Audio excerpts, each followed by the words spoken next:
Ah oui, la doctrine des liens générationnels est une aberration, il faut l'éradiquer. Il faut l'éradiquer. Ces choses-là brûleront dans les flammes de l'enfer.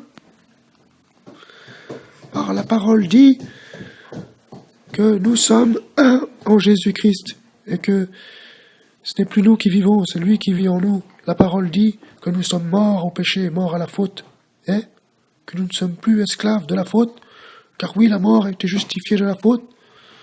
Nous savons, oui, que le Messie, nous adhérons à ceci, nous vivons aussi avec lui.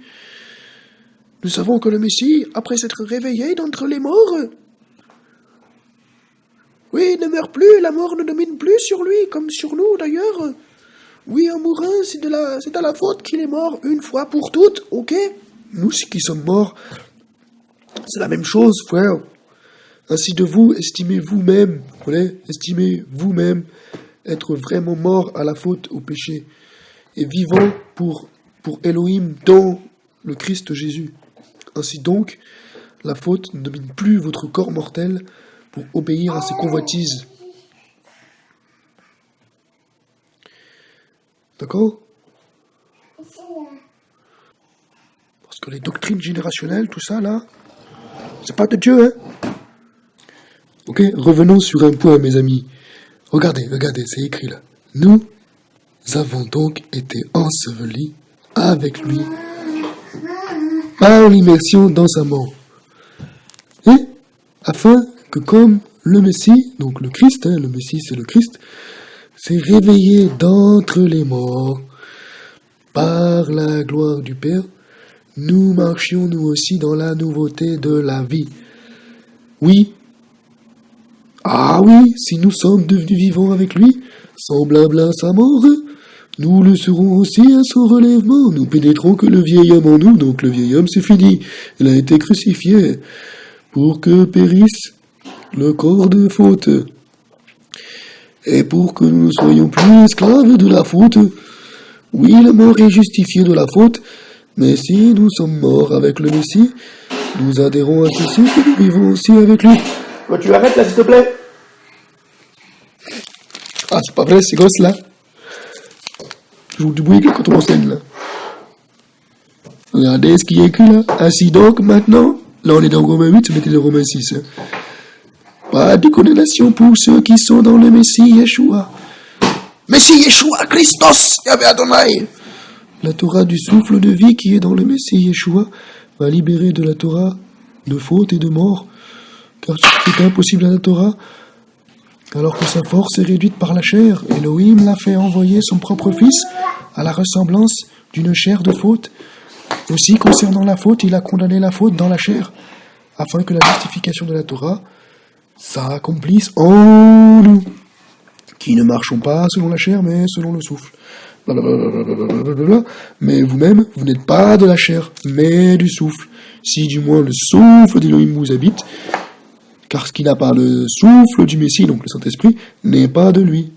Mais si le Messie est en vous, donc si vous avez accepté simplement Jésus-Christ, vous faites une petite prière, tac tac, merci Seigneur, je te rends grâce Seigneur, je me repens maintenant, je change ma mentalité, je me tourne vers mon être intérieur et j'accepte maintenant que toi, Jésus-Christ, tu es mort et ressuscité pour moi, et le péché désormais n'habite plus en moi, etc., etc., et j'accepte maintenant que tu es ma grâce, Seigneur, et que tu m'as sauvé et libéré de mon corps charnel, de la chair et de la partie corrompue de mon âme, qui est brûlée maintenant dans les flammes. Bref, donc le corps est mort par la faute, et le souffle est vie par la justice. Or, si le souffle de celui qui a réveillé Yeshua d'entre les morts vous habite, celui qui a réveillé d'entre les morts le Messie Yeshua vivifiera aussi vos corps mortels par son souffle qui vous habite. D'accord? Aussi, frères, nous sommes débiteurs, mais non de la chair pour vivre de la chair. Oui, si vous vivez de chair, vous mourrez. Mais si par le souffle vous mettez à mort les pratiques du corps, vous vivrez. Oui, tous ceux que le souffle d'Elohim conduit sont fils d'Elohim, car vous n'avez pas reçu un souffle de servitude pour retourner à la peur, mais vous avez reçu un souffle de filiation en laquelle nous crions « Abba Père ». D'accord? Je vous conseille de méditer Romains 6, 7. 8, je l'avais fait à une époque, c'est vraiment, vraiment bénéfique. C'est vraiment, vraiment, vraiment puissant. Et donc en fait voilà, cette petite introduction donc que je fais de manière comique. Donc premièrement c'était pour remettre les choses au clair, recentrer les choses sur Christ par rapport à toutes les doctrines liens générationnels, tout ça, qu'on serait toujours dans... Oui, qu'on serait toujours soumis, en fait, donc, aux gènes, tout ça, de nos parents terrestres et tout ça, parents biologiques. Tout ça, c'est mort en Christ. Hein. Vous faites pas avoir par ces mauvaises semences. Vous voyez là, Paul, il dit clairement, là, car ce que je fais... je ne le sais pas, car ce que je ne réalise pas, ce que je veux et ce que je hais, c'est ce que je fais, etc. En fait, il explique vraiment dans ces 3 chapitres-là, 3 chapitres de Romains 5 à Romains 8, il explique clairement tout ça, en fait, ce qu'est la faute, ce qu'est la grâce, ce qu'est le péché, ce qu'est la nouvelle vie en Christ, en fait. Il dit, oui, je sais en moi, c'est-à-dire en ma chair, le bien n'habite pas, puisque vouloir le bien m'est présent, mais non pas œuvrer en bien. Il dit, car le bien que je veux, je ne le fais pas, mais ce que je ne veux pas, le mal, c'est lui que je réalise. Mais si ce que je ne veux pas, c'est ce que je fais, ce n'est plus moi qui œuvre. Donc là, il dit clairement, ce n'est plus moi qui œuvre, mais la faute qui habite en moi. Autrement dit, quand vous péchez, quand on dit qu'on pêche, c'est-à-dire rater la cible, ce n'est pas vous. En Christ, ça n'existe plus. Nous sommes morts au péché. On voit ça aussi dans 1 Pierre 2, 1 Pierre 3. 1 Pierre 2, chapitre 1, 2, 3, je crois. Bref. Ce n'est plus vous, c'est la faute qui est en vous. C'est la faute qui est toujours dans le corps charnel qui pêche. Mais nous sommes appelés à marcher par le souffle. Donc je trouve donc en moi cette Torah, vouloir faire le bien parce que le mal est présent. Oui, je me délecte dans la Torah d'Elohim selon l'homme intérieur, selon l'homme intérieur. Mais je vois en mes membres une Torah différente qui guerroie contre la Torah de ma raison et m'asservit à la Torah de la faute, celle qui habite mes membres. Mais, homme misérable, qui donc me libérera du corps de cette mort ? Interrogation, donc, là, chérissement d'Elohim, par Yeshua le Messie, Notre-Dame, donc il répond, donc c'est la grâce, en fait, de Dieu par Jésus-Christ, notre Seigneur, Donc, ainsi donc, je sers la Torah d'Elohim par ma raison, mais par ma chair, la Torah de la faute. D'accord ? C'est pour ça que tout ça appelé à marcher dans l'esprit. Tout ça rester toujours dans la conscience de Christ en nous. Et parce qu'en fait, cet enseignement-là, c'est juste l'introduction donc à l'enseignement sur à vous, les gens du monde. Donc c'est dans la continuité de la série sur comment bien comprendre la parole de Dieu, tout ça. C'est juste qu'en fait je faisais cette introduction-là de manière un peu, donc en rigolant, parce que je préfère prendre à la rigolade ce genre de doctrine, tout ça, et c'est surtout que si vous n'avez pas compris en fait ces bases-là en Christ, que vraiment que nous sommes morts au péché et que ce n'est plus nous qui vivons, c'est Christ qui vit en nous, si vous n'avez pas compris le terrestre et le céleste, si vous n'avez pas compris ce que c'est l'ancienne et la nouvelle alliance, ça va être très compliqué en fait de comprendre. Bien sûr, par la grâce du Saint-Esprit, il vous le révélera, mais de comprendre en fait ce que je vais dire par la suite, là, ce qu'on va voir en fait dans les Écritures. Là, je vais juste prendre le passage, ensuite on va rentrer dans les passages que je veux prendre sérieusement avec vous, à savoir dans les Évangiles. Donc là, on va juste reprendre Galates. Donc voilà, regardez là comment Paul, il enseigne clairement l'ancienne et la nouvelle alliance, en prenant pour appui donc Genèse, avec l'exemple de Agar et Sarah. Donc là, nous sommes dans Galates 4, à partir du verset 21. Donc il dit, dites-moi, vous qui voulez être sous la Torah. Donc ok, il parle à des gens qui voulaient toujours rester sous la loi, en fait, sous la loi de Moïse. Donc, n'entendez-vous pas la Torah? Ne comprenez-vous pas la Torah? Car il est écrit qu'Abraham eut 2 fils. Je voudrais rappeler aussi que Paul, il parle toujours selon un dévoilement de l'esprit des écritures anciennes, de l'Ancien Testament, en fait, si vous voulez, parce qu'à leur époque, il n'y avait pas de Nouveau Testament. Okay, là, ce qu'il a écrit là, lui, quand il le disait, c'était pas encore écrit, d'accord? Ça faut bien comprendre aussi. Vous voyez ça dans Romains 1, il est écrit clairement que Paul, il a été appelé en fait pour annoncer l'évangile selon les Écritures, selon l'Ancienne Alliance, d'accord? Il est écri qu'Abraham eut 2 fils, donc un de la servante et un de la famille libre, ok? Donc, je vais vous faire un raccourci, en fait, en gros, la servante, ça représente la Torah, en fait, ça représente la religion, en fait, la servitude, et la femme libre, en fait, ça représente l'Église, en fait. Ok, donc on continue. Et de la femme libre, donc par la promesse, or celui de la servante est né selon la chair. Ok, donc là qu'est-ce qu'on voit? Donc on reprend. Donc Abraham il a eu 2 fils en gros. Hein. Donc il y en a un qui est né en fait sous la servitude et l'autre il est né d'une femme libre. D'accord? Il est né d'une femme libre par la promesse en fait, par la promesse de Dieu. Donc or celui de la servante il est né selon la chair, d'accord? Et celui de la femme libre, il est né selon donc la promesse, d'accord? Il dit là, c'est une allégorie. Oui, ce sont les 2 pactes, en fait, les 2 alliances. Parce que bon, la Chouraki, vous lirez si vous voulez dans la version plus classique, style Louis II, Sommer, tout ça. Vous verrez que 2 pactes sont les 2 alliances, en fait. Donc l'un du mont Sinaï a enfanté donc pour l'esclavage, donc c'est Agar, la femme qui s'appelle Agar, elle a enfanté donc pour l'esclavage, d'accord? Oui, Agar, c'est le Sinaï en Arabie, ok? Agar, c'est le Sinaï en Arabie, d'accord? C'est clair, cherchez pas plus loin. Cherchez jamais plus loin que les Écritures, en fait. Je le répète, je le redis encore, la Bible se suffit à elle-même. La parole de Dieu se suffit à elle-même, la parole de Dieu qui émane de la Bible. Elle correspond à l'actuelle Jérusalem. Yerushalayim, c'est Jérusalem, en hébreu. Elle correspond donc à l'actuelle Jérusalem, d'accord? À l'actuelle de l'époque, ok? Car elle est asservie avec ses enfants. Qui c'est qui est asservi avec ses enfants?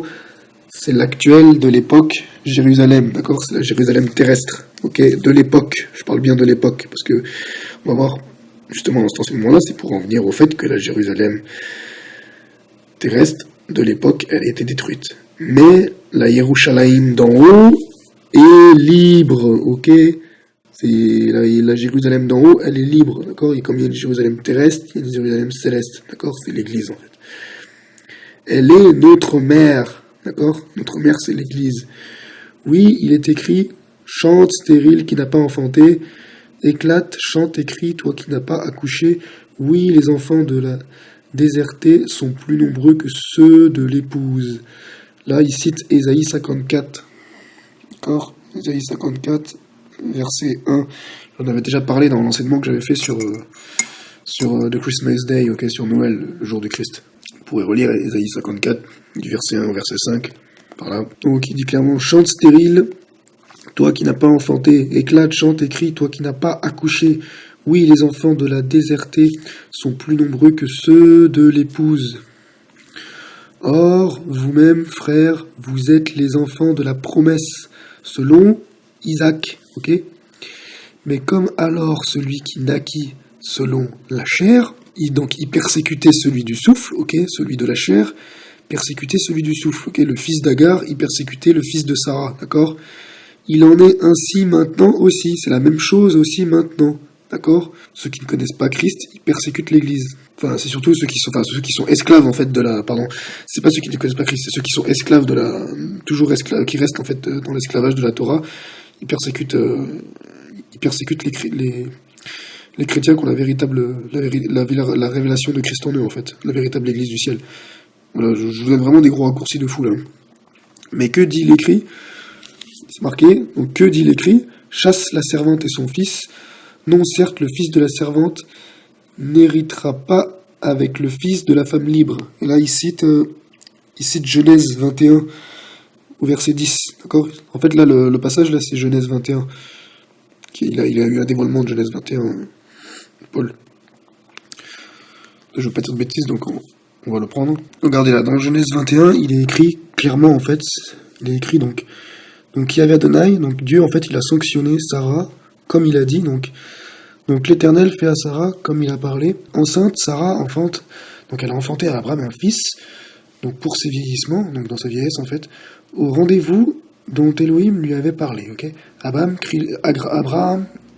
crie le nom de son fils, donc en fait quand il dit crie, c'est donc il appelle en fait son fils enfanté pour lui, donc que lui a enfanté Sarah, donc il l'a appelé donc Isaac, qui signifie il rira.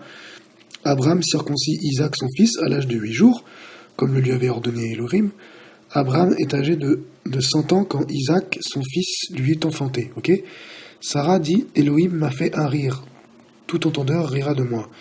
Elle dit donc que lui proférait d'Abraham, Sarah allaitant des fils.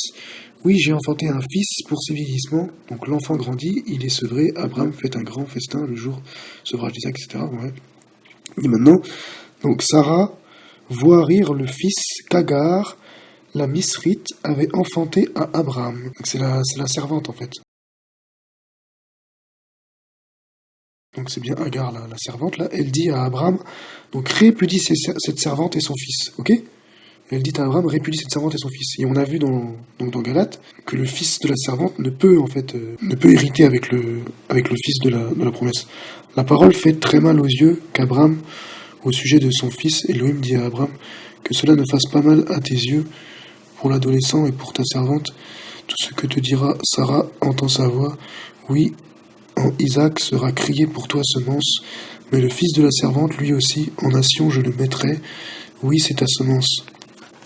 Etc. Voilà. Vous pouvez relire ce passage. En fait, c'est vraiment un dévoilement en fait de ce passage-là, enfin de ce passage-là du chapitre d'avant aussi, qu'il a toute l'histoire avec Abraham et ses deux femmes, Agar et Sarah, etc. Enfin la servante et la femme libre. Tout ça, c'est Galates 4, en fait, c'est le dévoilement de ça. Et tu vois, il dit chasse la servante et son fils. Non, certes, le fils de la servante n'héritera pas avec le fils de la femme libre. Ok. Ça, c'est ce que je dis, c'est Genèse 21, 10. Okay. Et au chapitre 5, il précise, il dit en plus, il dit, le Messie nous a libérés donc pour la liberté, donc la femme libre, ok. Donc tenez ferme et ne vous enfermez pas de nouveau sous le joug d'esclavage, d'accord. Vous voyez, en fait, là, en fait, on touche vraiment au langage, en fait, au langage divin. Vous voyez comment c'est en concordance, les versets. Donc voici, moi, Paul, je vous le dis, si vous vous faites circoncire, le Messie ne vous servira à rien.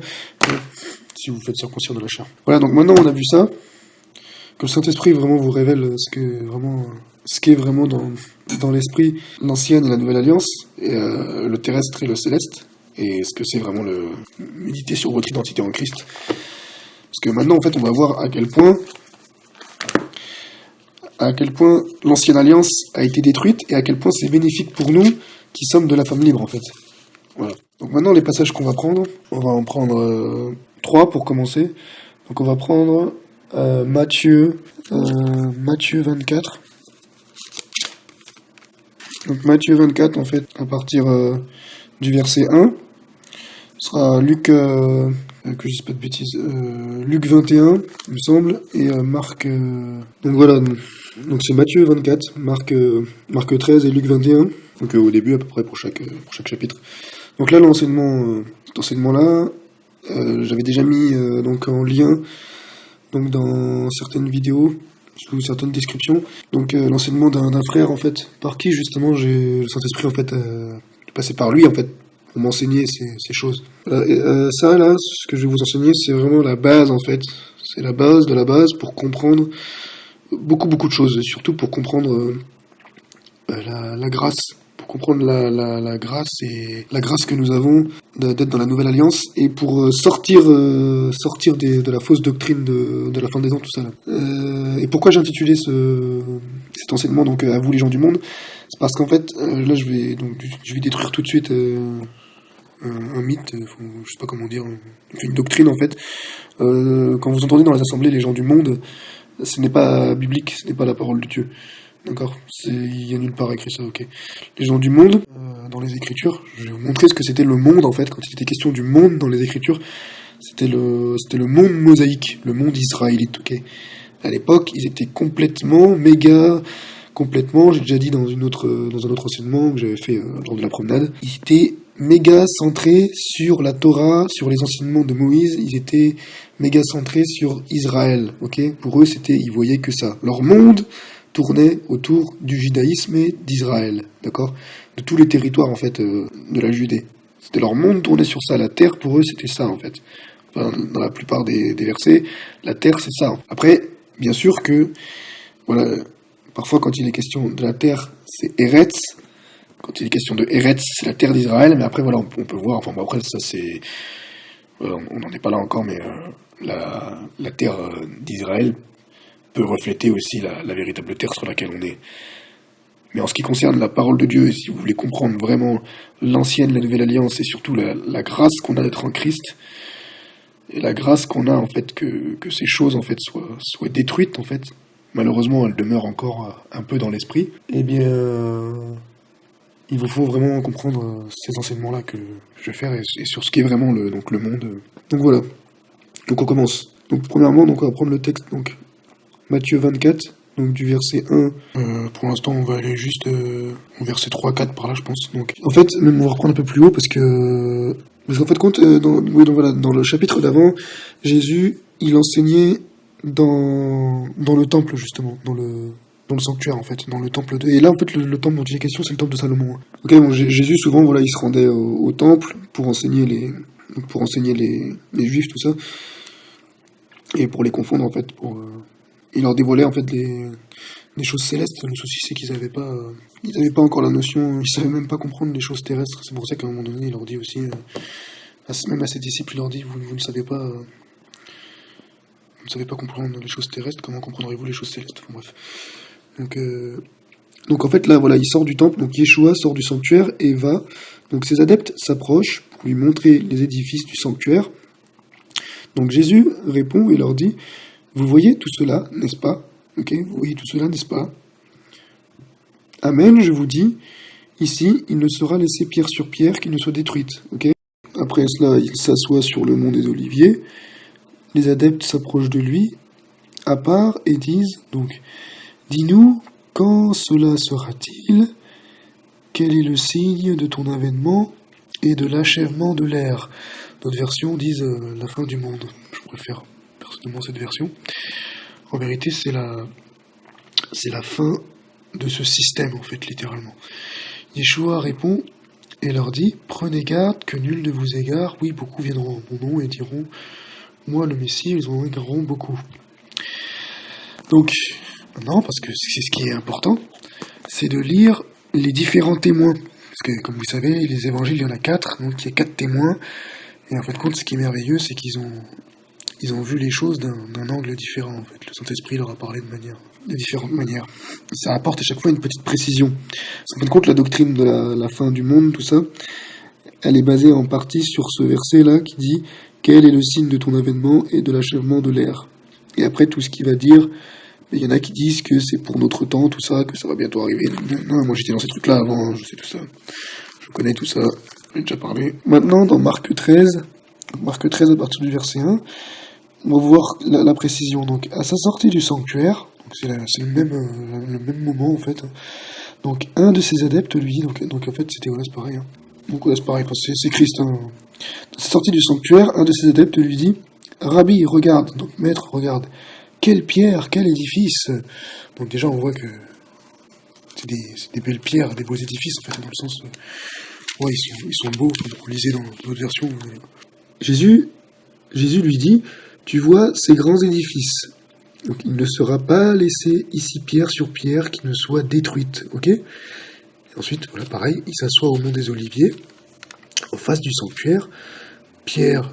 donc c'est Pétros, Jacob, Yohanan, en fait c'est Pierre, Jacques, Jean et André, l'interroge à part: dis-nous, quand cela surviendra-t-il et quel en sera le signe quand tout cela devra...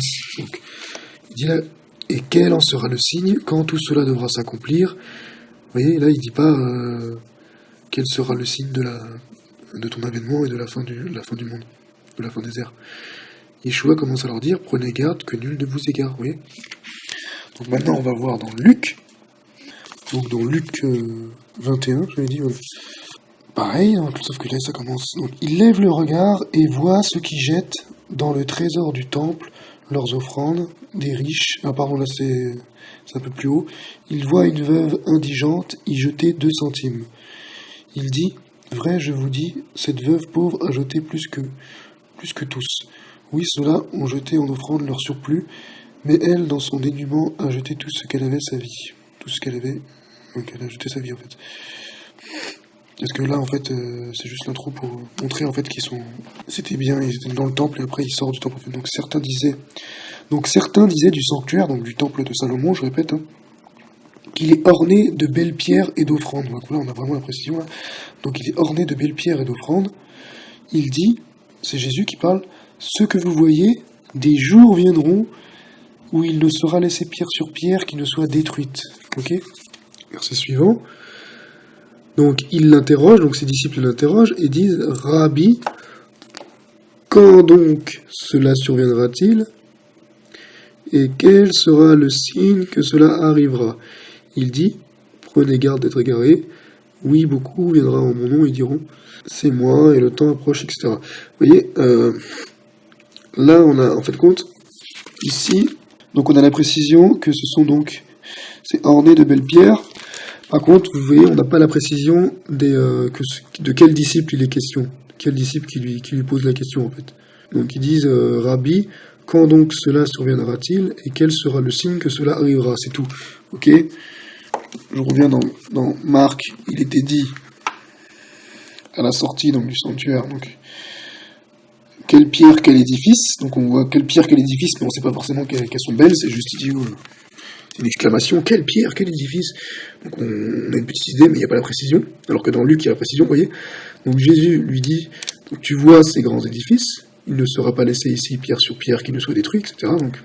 Et là, on voit la précision, donc, quel disciple il est question, donc c'est Pierre, Jacques, Jean et André, ok. Donc, dis-nous, quand cela surviendra-t-il, ok. Et quel en sera le signe quand tout cela devra s'accomplir, d'accord. Quand tout cela devra s'accomplir.